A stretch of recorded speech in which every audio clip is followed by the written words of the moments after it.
مقولة للإمام علي عليه السلام تقول: افعل الخير وليقع حيث يقع، فإن وقع في أهله فهم أهله، وإن وقع في غير أهله فأنت أهله.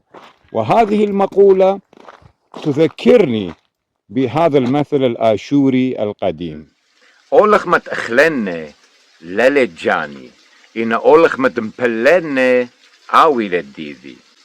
الخبز الذي يأكله ليس ملكي، أما الخبز الذي يعطيه فهو ثروتي. هناك حكمة عظيمة في هذا القول. الثروة ليست فيما نملكه بل فيما نعطيه، وهو تذكير بأن العطاء ميراث الروح، والقيمة ليست في الامتلاك بل في المشاركة. من يعطي يزرع الخير في الأرض والسماوات وفي القلوب أيضا. فلنكن من الذين يتركون إثرا ولا من الذين يجمعون دون معنى.